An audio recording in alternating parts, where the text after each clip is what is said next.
ይህ ታሪክ ከአረብኛ ነው የተተረጎመው ለብዙዎች ይጠቅማል ብዬ ስላሰብኩ ነው። የ18 ዓመት ወጣት አረብ ሲሆን ኦማን ውስጥ ከሚገኝ አንድ ሆስፒታል ሙቶ የወጣ ልጅ ታሪክ ነው። ከሞተ በኋላ እስላማዊ በሆነ ህግ መሰረት ተሰግዶበት ተቀበረ።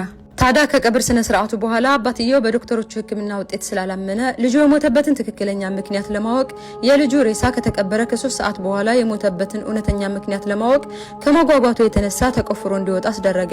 ከዛም ቤተሰቦቹና ጓደኞቹ ተቆፍሮ የወጣውን ሬሳ ባዩበት ወቅት በጣም ደነገጡ። በ3 ሰዓት ልዩነት ውስጥ ሙሉ ለሙሉ ተለውጧል። መልኩ ወደ ግራጫ አይነት ተለውጧል። ጸጉሩ ሸብቷል። የተቦጫጨቀና የተደበደበ አካል፣ የእጅና እግሩ አጥንቶች ተሰባብረው የጎን አጥንቱ ወደ ጎን ሰርጉዷል። ሙሉ ሰውነቱና ፊቱ በጣም ተጎድቷል። የተከፈቱት አይኖቹ የተስፋ መቁረጥና ስቃይ ይነበብባቸዋል።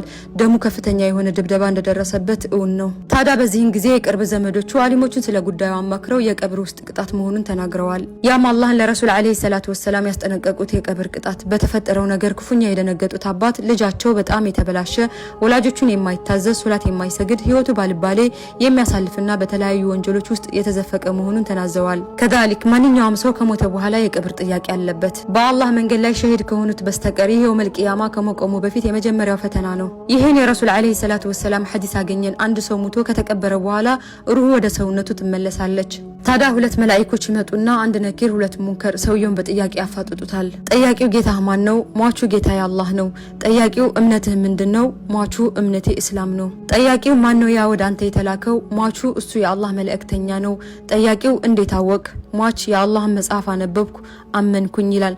ከሰማይ ድምጽ ይሰማል። ባሪያዬ ሐቅ ተናገረ፣ የጀነት ነው፣ የጀነትን በር ክፈቱለት ይባላል። እሱም ደስታ ይሰማዋል።